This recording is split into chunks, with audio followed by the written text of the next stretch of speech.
యోహన్ రాసిన మొదటి పత్రిక 3వ అధ్యాయము 2వ వచనం చదువుకుందాం. 3వ అధ్యాయం 2వ వచనం. 3వ అధ్యాయం 2వ వచనం చదవండి. ప్రియులారా, ఇప్పుడు మనం దేవుని పిల్లలమై ఉన్నాము, మనం ఇక ఏమవుదుము?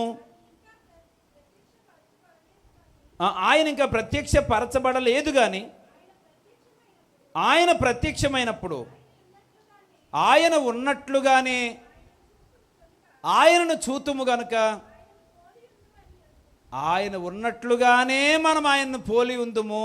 దేవునికి స్తోత్రం.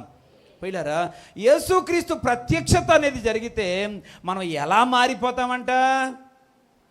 ఆయన ఉన్నట్లుగానే ఆయన పోలి మనం కూడా అలా మారిపోతామంట. ప్రత్యక్షత కోసం ఎదురు చూసే వాళ్ళందరం. దేవునికి స్తోత్రం. హల్లెలూయా. మనం పాటలు పాడుతూ ఉంటాం పిల్లరా, ఏమనంటే నీలాగే ఉండాలని కోరుకున్నాను, నీతోనే ఉండాలని కోరుకున్నాను, నువ్వుంటే నాకు చాలు యేసయ్యా అని పాటలు పాడుతూ ఉంటాం. దేవునికి స్తోత్రం. పిల్లరా, కనుక మనందరం కూడా ఆయన వలె, ఆయన ప్రత్యక్షపరచబడిన తర్వాత ఆయన ఉన్నట్టుగానే ఆయనను చూతుము గనక ఆయనను పోలి ఉందుమని తెలుసుకుంటాం. పిల్లరా, ఆయనను పోలి ఉంటాం మనం. ఆయన ఎలా ఉన్నాడో మనము అలా ఉండగలుగుతాం.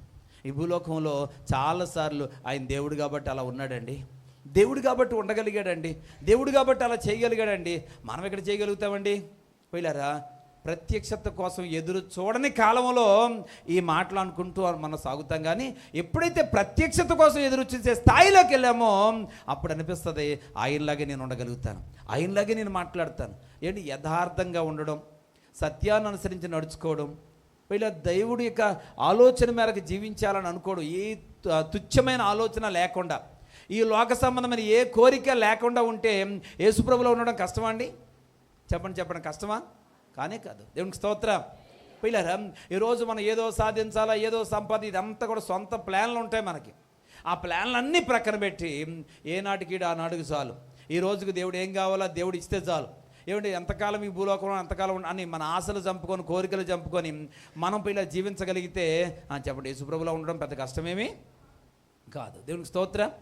అలాగని చెప్పి దేవుడు ఏది కొదువు చేయడు. ఎందుకంటే తన బిడ్డలైన వారికి దేవుడు సమస్తమును సమకూడి జరిగిస్తాడంట. హల్లెలూయా.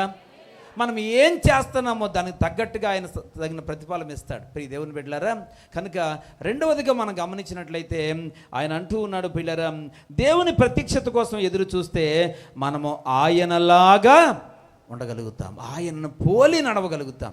పిల్లరా, యేసుక్రీస్తు ప్రభువును పోలి నడుచుకుంటాం. పౌలు గారు అంటాడు కదా, నేను ప్రభువును పోలి నడుచుకుంటా ఉన్నాను, సంఘమా మీరు నన్ను పోలి నడుచుకోండి అని పౌలు గారు సంఘానికి చెప్పగలిగాడు. పిల్లరా, అంటే పౌలు మనలాంటి మనుషుడే కానీ దేవుణ్ణి పోలి నడుచుకోగలుగుతున్నాను అని చెప్పాడు. ఈరోజు సంఘముగా మనం కూడా యేసు ప్రభు వారిని పోలి నడుచుకునే అనుభవంలోకి వెళ్ళాలి. దేవునికి స్తోత్రం. నీలాగే ఉండాలని, నీతోనే ఉండాలని. పిల్లరా, దేవా నాకు కోరిక ఉంది, నాది కాదు. పిల్లలు దేవుడితో ఉండాలని కృత నిశ్చయం మనకు ఉండాలి. అటువంటి ఆ సమర్పణ జీవితం మనకు ఉండాలి. ఎంతసేపు ఈ లోక సంబంధమైనటువంటి అవసరాల నిమిత్తం అడుగుతూ కాలక్షేపం చేసేస్తున్నావు, ఏదో ఒక సమస్య తీసుకొచ్చి దేవుడి దగ్గర పెడతావు.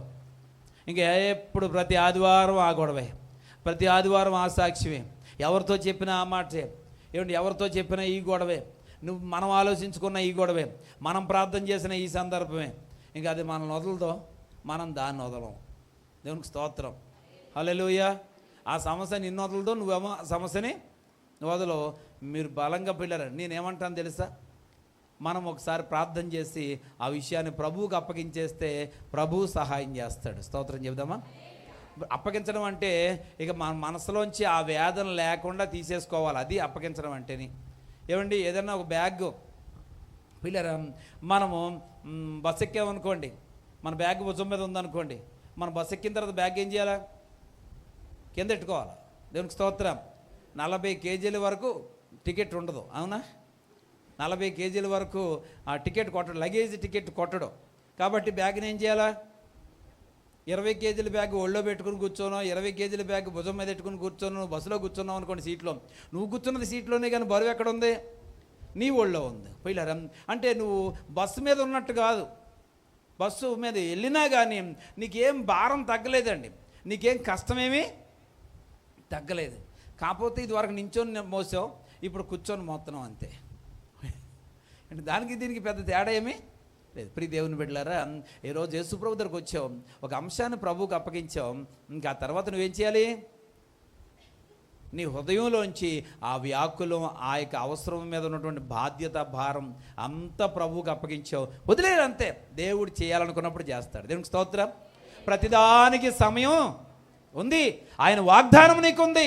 ఆయన మాట్లాడి మాట తప్పేవాడు కాదు. ఆయన నీకు ఏమి ఇస్తానని దేవుడు వాగ్దానం చేస్తాడో, ఏమి జరగాలని నువ్వు ఆశతో ప్రార్థన చేస్తావో, ఏది నెరవేరుతుందని విశ్వాసాన్ని కలిగి ఉన్నావో, ఖచ్చితంగా దేవుడు ఆయన ఇచ్చిన మాట నీ పట్ల నెరవేర్చబోతూ ఉన్నాడు. స్తోత్రం చెబుదామా?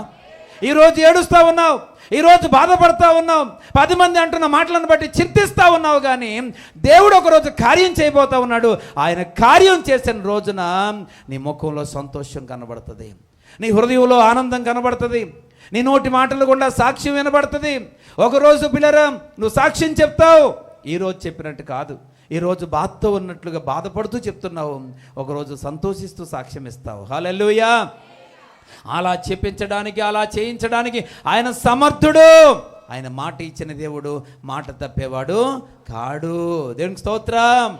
పిల్లరా, ఈరోజు దేవుడు ఏమైతే మాట ఇచ్చాడో ఆ మాట మన పక్షంగా నెరవేరేదాకా ఆయన దూతలు ఉన్నారండి ఆ పనిని జరిగించడానికి, నెరవేర్చడానికి. దేవుడు ఒక వాగ్దానం ఇచ్చాడు అని అంటే, వాగ్దానం ఎవరైతే సొంతం చేసుకున్నారో, సొంతం చేసుకున్న వాగ్దానం అక్షరాల వారి జీవితంలో నెరవేరేలా చేయడానికి ఆయన దగ్గర దేవదూతలు కోట్లాది మంది ఉన్నారండి. వారందరూ కూడా ఆ యొక్క దేవుడిచ్చినటువంటి వాగ్దానాన్ని నీ పట్ల నెరవేర్చే విషయంలో వారు బాధ్యత తీసుకొని పని చేస్తారు. దేవునికి స్తోత్రం. హల్లెలూయా. పిల్లరా, దేవుడు తన దూతల కంటే మనల్ని గొప్పవారిగా చేశాడు. ఈరోజు దేవదూతలకి లేని భాగ్యము దేవుడు మనకి ఇచ్చాడు. పిల్లరా, దేవుని సన్నిధిలో మన కన్నీరు గార్చి ప్రార్థన చేస్తే మన కన్నీటిని తొడవడానికి ఆయన దేవదూతలను పంపిస్తాడు. దేవదూతలు మనకు దాసులే కానీ మనకంటే అధికులు కారు. దేవునికి స్తోత్రం చెప్దామా? హల్లెలూయా. బైబిల్లో నా యందు భయభక్తులు గల వారు దేవుడు తన దూతలకు ఆజ్ఞాపిస్తాడు, వారు తమ చేతులతో ఎత్తి పట్టుకుంటారు. పిల్లరా, నిన్ను ఎత్తుకునేవారు దేవదూతలండి. పిల్లరా, నీకు ఏ కష్టం రాకుండా నేను కాపాడేవారు దేవదూతలండి. నీకు శత్రువులందరినీ మిత్రులుగా చేసే బాధ్యత దేవదూతలు తీసుకుంటారు.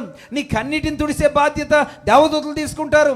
ఈరోజు నువ్వు దేవుని సన్నిధిలో నమ్మకంగా ఉండగలిగితే, నీ భారము పూర్తిగా ఆయన మీద వేయగలిగితే, వేసిన తర్వాత దేవుడు ఏం చెప్తున్నాడో ఆ రకంగా నువ్వు సిద్ధపడు.